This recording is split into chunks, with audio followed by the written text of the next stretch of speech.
Hello, everyone. We are back with another episode of the Windsor Wednesday Show.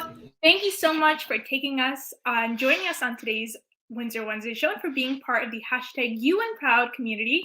We have three incredibly special guests on today's show. So without further ado, let's meet our panelists. Our first guest is Teoh. Wen is the director and co-founder of the EPICentre, also known as the Entrepreneurship, Practice, and Innovation Center. Wen joined EPICentre in 2014 as a founding member and the Venture Start Director. She has 20 years of experience in IT, project management, and entrepreneurship. Wen has a BBA from the University of Toledo and an MBA from the University of Windsor. Wen also teaches entrepreneurial resource management sessionally at Odette School of Business. Welcome, Wen. Our next guest is Michael Abbott. Michael is in his 5th year in the Concurrent Education Program and has been volunteering with Students Offering Support, or also known as SOS, for the past 4 years. Michael is experienced as a tutor for both calculus and evolution and has now been the co-president role for 2 years. Welcome, Michael. And finally, our third guest is Pierce Lamont. Pierce is a second-year law and politics student, minoring in history. He has been part of many UWindsor clubs, including the History Student Association, Model United Nations Club, and most recently, the Pre-Law Student Society. When not busy with classes and clubs, Pierce also conducts research for Dr. Riche and is actively involved with his local political writing. So welcome to all of our guests, and thank you so much for joining us today. Before I begin with our Q&A session, I just want to let the audience know that if you have any questions during today's stream, feel free to add it either on our Facebook chat or YouTube channels as well. So without further ado, we're going to begin our round 1 Q&A with Wen. So Wen, what is the EPICentre and how was it founded? Hi, Susie. Thanks for having me today. So, EPICentre, like Susie mentioned, stands for the Entrepreneurship, Practice, and Innovation Center. We are the entrepreneurial hub on campus, providing students the opportunity to gain entrepreneurial skills through various programs, activities, and competitions, as well as supporting students, recent graduates, and even entrepreneurs from the broader community who want to start a business. We offer mentorship, business advisory services, co-working space, connection, and even funding to help them start their business. Our center is located on the 2nd floor of the Joyce Entrepreneurship Center, the building that's attached to the parking garage. This is the place where students and entrepreneurs come together to collaborate and to work on their business. That's a little bit about EPICentre. How we established? So we established in 2014. This was part of the Ontario government at that time launched this youth job strategy with the plan to develop and train Ontario youth to become more innovative and entrepreneurial. They invested over $29 million at the time to help Ontario post-secondary institutions create what they call campus-linked accelerators to support on-campus entrepreneurial activities. So my colleagues, Dr. Francine Schlosser, Heather Pratt, and Nicole Anderson, we were working on an initiative to expand entrepreneurial activities on campus to support students from all across faculties. So we took that opportunity and we submitted a proposal to the province. We were successful in securing $1.1 million in funding to formally launch an EPICentre and to expand our programming to support students all across campus. Yeah, wow, that's incredible. I didn't know that was the amount of funding. Wow. And I know exactly what you're talking about, where the EPICentre is located. The building's right across from the engineering building. But when I was researching the EPICentre and the website, there was a lot of different programs and competitions that you guys put on. So can you maybe highlight some of those? Yeah, so as a matter of fact, we are running a competition this weekend. This is our 5th year. It's called the RBC Business Model Canvas Competition. The competition is open to student entrepreneurs from any college or university in Canada. So there are over $20,000 cash and in-kind prizes, with the first prize at $10,000 in cash. So the final competition, semi-final and final competitions are taking place on Zoom on Saturday. So we welcome anyone to register to watch for the final presentation.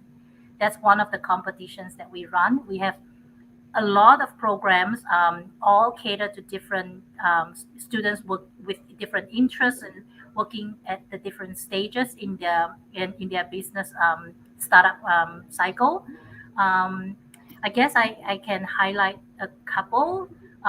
We have the Discovery program, which is geared towards students and recent graduates. It's a flexible program where students can have up to a year to complete. They have access to members only resources, mentorship, and business advisory services, virtual networking space to connect with other like-minded entrepreneurs, and also access to hot desk space here at EPICentre. We have a couple of digital badges that students can earn once they complete each level. So we see this as a way to help students develop entrepreneurship competency skills, which may be helpful for them whether launching their business or helpful for their future career. Yeah, and if so, these programs are obviously for all different kinds of people and students, but are if there's any specific requirements for any of these programs, where can these requirements be found? So all of our programs have very detailed guidelines on our website. So if you go to EPICentre UWindsor.ca, you go to programs, you'll see currently we're running 8 different programs. Each one has different eligibility criteria and different deliverables or goals. And if you feel overwhelmed, just contact us and we will meet with you virtually and to guide you through which is the program suitable to you. Okay, well, perfect. Well, there you go, everyone. So, yeah, I was able to go on the EPICentre website and find a lot of great information. So, well, speaking about some great programs that the university offers, I want to move now on to Michael. Can you explain to our audience what is Students Offering Support, also known as SOS, and how did you first get involved with the group? Yeah, so SOS is a registered charity run by students on campus, and it operates on 3 main pillars. So these are raising marks, raising money, and then raising roofs. Our tutors help hold 3-hour exam aid sessions that are comprehensive and cover all the material on the exam for all finals and midterms. These sessions also come with an exam aid package that has detailed notes on all the content of the course. So they're super helpful to study and are like a great way to make sure that you ace your exam. As well, this year we have recordings available, so if you can't make a session, you can always buy the recording separate. So to go to a session, we require a donation, and this donation helps go towards building sustainable education projects in rural Latin America. So right now we're working on our Guate Groundswell program, which is actually run by our amazing VP of International Development, Jacqueline. So she's just launching another round of this with head office, and the Guate Groundswell Youth Ambassador Program involves mentoring students in Guatemala. So Windsor volunteers will get on Zoom calls and help lead leadership activities as well as teach some subjects. So when I participated, it was some science, but now it's open to all subjects. So it's not, it's like anyone can kind of join. So really SOS just kind of comes full circle and really helps out all aspects, both locally and globally. There's a lot of other things that SOS does. We have high school tutoring once a week over Zoom to help out the high school students for free, as well as we have packages available for them, as well as we have a lot of fundraisers and local outreach, such as helping out at the Downtown Mission or Habitat for Humanity. So yeah, there's a lot going on. That's incredible, and there's so many great programs and initiatives that you guys do. But I remember SOS when I was in my first few years of university before COVID, and you guys would have different tutoring sessions on campus. What is it now with being online? How are the sessions now hosted? So all of our sessions are hosted over Zoom. So it is a little bit different, but it has its benefits as well, since we can now have recordings available. As well, all of our tutors are trained on how to use the functions of Zoom with the whiteboard features, how to share PowerPoints, and they can really make them like amazingly interactive. So it's awesome to see that. So that's like a really good new way to kind of approach things, but we are looking to try and return to campus when possible. Yeah, and I think a lot of people are definitely looking forward to that and kind of getting back and really connecting person to person. So that's great. And I want to move on to Pierce. Speaking of kind of COVID and that as well, you're one of the many second-year students that have done almost their entire post-secondary education entirely online. What has your UWindsor experience been like, and has being part of clubs and societies helped you navigate these first 2 years? It's definitely been unique, considering this has been a first for everybody. But it's definitely difficult for the clubs that I've been a part of, because essentially all of these were centered around social interactions, whether it was on campus or off campus, and whether raising money or simply having events for executive members of clubs. Um, COVID has definitely been a curveball, and the approach that these clubs have taken is definitely interesting, and at times inspiring. Honestly, I've had a lot of fun with the HSA, the History Student Association. We've done events such as trivia nights. We've done gaming live streams to raise money, and events like that.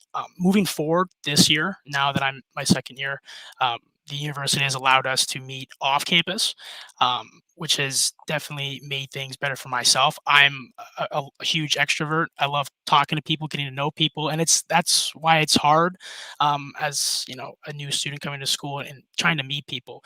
These clubs, whether it's the pre-law student society, the HSA, or WinMun, they all provide students like myself, young students, to get to know older students, people who have more experience, people who understand and know the campus. This year, I've had the great opportunity of actually going to campus and having in-person classes, which was it's great, and I love that experience, and it's so much more genuine. But these clubs allow me to understand, first of all, different people's approaches to tackling problems, whether it's in clubs or in academia, and moving forward past undergrad, whether it's law school or seeking to go into a graduate program. The HSA will do meetings, which I find interesting, with professors in these programs, and we get to ask questions, and it's very interactive. And honestly, it's a great and positive environment, and I encourage every young student, whether first, second, or third, or even fourth, to get involved and do as much as they can that way.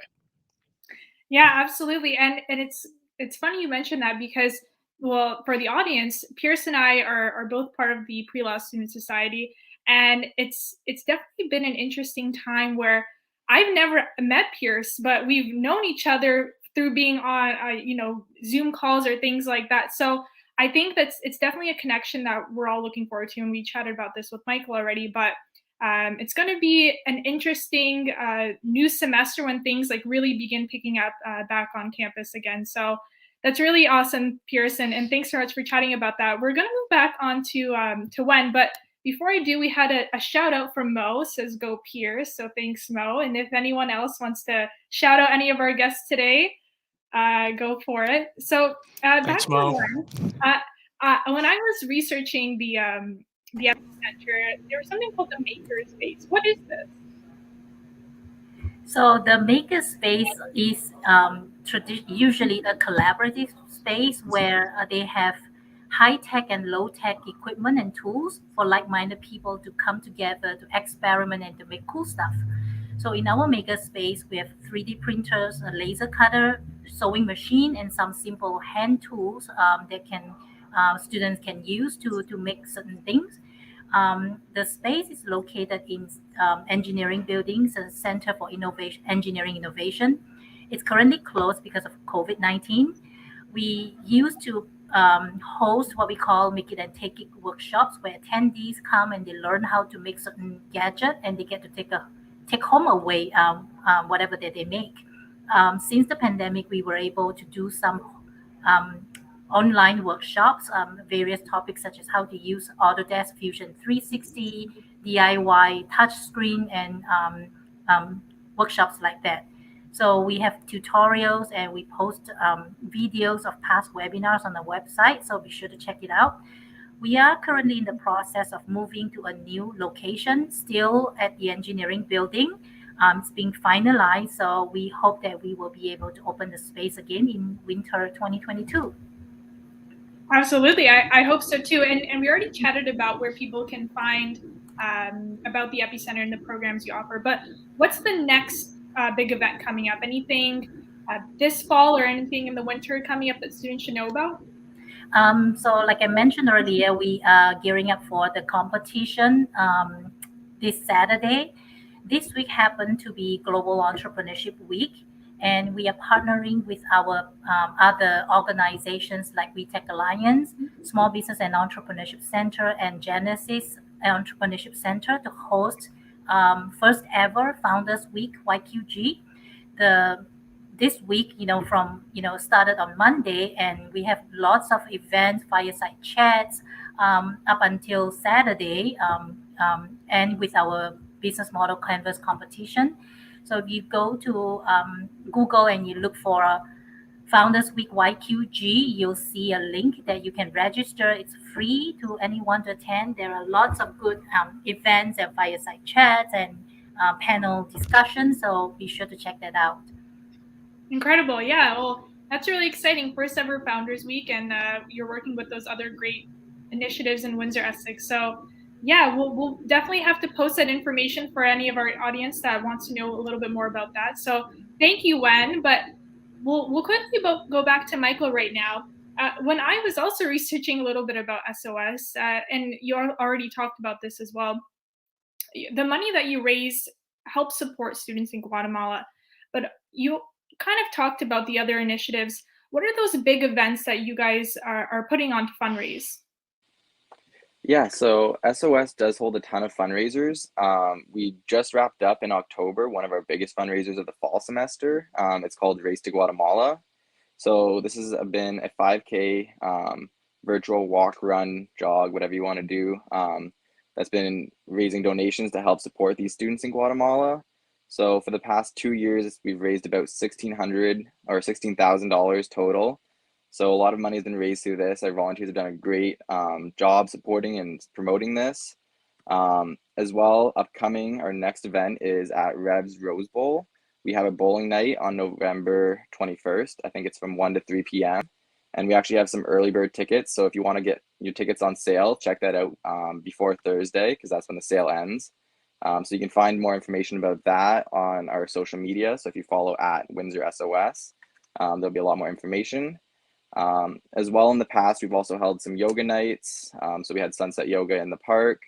We've had pub crawls back when that was COVID safe, as well as galas. And that is something we are actually hoping to do in April. So stay tuned as well to see if we can have another SOS Raising Roofs Gala this year. Incredible. Yeah, I'll definitely be looking out for tickets on that. But just overall with SOS, how many members do you guys have now? And if anyone in our audience is maybe looking to join, how can they do that as well? Yeah, so the past 2 years since I've been co-president, we've had usually between 150 to 200 volunteers on campus. So it is a very huge club. There's a ton of ways to get involved. It's not just tutoring. There's so many things that you don't even realize behind the scenes, whether it's marketing, logistics, international development, high school tutoring, or high school package making. There's a lot of ways to get involved. So if you just stay tuned to our social medias, you'll see when we're hiring next. We actually just finished our fall hiring, and we're just wrapping that up in the right now. But if you stay tuned to our social media for the winter and summer, there's a ton of opportunities to get involved. Awesome. Yeah. Well, definitely, if anyone's interested, you can check out their social media pages as well. So thank you, Michael. And kind of moving back and kind of talking about the virtual events as well. Pierce, you already mentioned you're part of the History Student Association, Mob United Nations, and Pre-Law Society. What have been some of those favorite virtual events that you've gone to? Honestly, that's a difficult question to answer because I have had surprisingly a lot of fun with these virtual events, whether it's reaching out through fellow students in Discord and going through events like that. Like I said, the HSA has been very creative in its approach to getting kids involved. Unfortunately, most of the members when I got in the club were in fourth year or third year, and by now, a lot of these clubs have struggled to, I guess, get people and kids involved because it is not in person, and therefore they've taken on what like gaming nights, which was interesting. Minecraft. I don't know if that rings any bells for some people, but it brings out the creativity in a lot of people, regardless of age, honestly. And I've had a lot of fun doing that. Because a lot of these kids I take classes with, whether in history courses or poli-sci courses, actually live in rural communities and don't actually live in Windsor or near the campus. It's great for them. It's also great to get to know these people. For me, the Pre-Law Society recently, not too long ago, had an event that was really catered to getting students in the undergrad program into law school, which is something that I'm personally very interested in. But it also is a daunting task, and it's difficult to really get your head around what's the best approach and how do I make myself a good candidate when applying to these schools. And that maybe wasn't the most fun or funny or silly event. It was definitely something that was insightful and constructive, because I gained a lot from that, and also from talking to and listening to older students who've already kind of been in my shoes and have moved to the next stage. And I find that to be fantastic. Yep, I completely agree with you that it's good when there's kind of a mix of those really informative events, but also ones that you can kind of relax and have fun with your friends as well. So, and Pierce, finally, are you have any tips for students maybe in their first year or second year in their undergrad who maybe aren't really sure how to get involved or are just looking for ways to get involved with student groups on campus? Absolutely. For me personally, the chat bar and any lecture, as much as it should be meant for just questions, it's a good way to kind of gauge the other students in your class, because you can't actually see these people, but through obviously their names are displayed and you can reach out to these people, and whether it's studying together, whether it's sharing notes, and that way, and sharing experiences and ideas, that's pivotal, I believe, to making oneself, I guess, better, in the sense that it improves upon your knowledge and it creates opportunities. All the clubs I've joined are been through somebody I met through the university, whether it was someone that was already in school that had good things to say.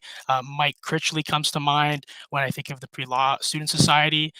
He's a great individual, and I've had the opportunity to meet him. And he told me about it, and I applied, and I was very fortunate to get in. The HSA, I found it through Discord. Like, we have emails that we get from the school. Some people call it junk mail. I actually like to read them, because I find that sometimes I get intrigued by the stuff that comes my way, and I find that honestly the best advice I can give for first year students is take a step back and really assess the information coming your way, because there's lots of opportunity. You just have to really look and find it. Yeah, absolutely. I completely agree with that. Sometimes you have to do a little bit of the digging yourself, and honestly, I completely agree. Those UWindsor emails, you got to read those. There's some really good information there, and it can definitely help with students as well. So, well, I appreciate you shouting out all those awesome people from Pre-Law Student Society, and we're obviously very happy to have you on. So, other than that, I again want to thank all of our guests for being on today's show. I think we had an incredible interview today. As always, you can find our full-length episodes on Facebook and YouTube. If you enjoyed today's show and are interested in being on a guest, please email myself or studentexperience@uwindsor.ca. I want to thank again our wonderful guests and all of our audience for tuning in today, and we'll see you all right here next week on the Windsor Wednesday Show. Bye, everyone. Thank you.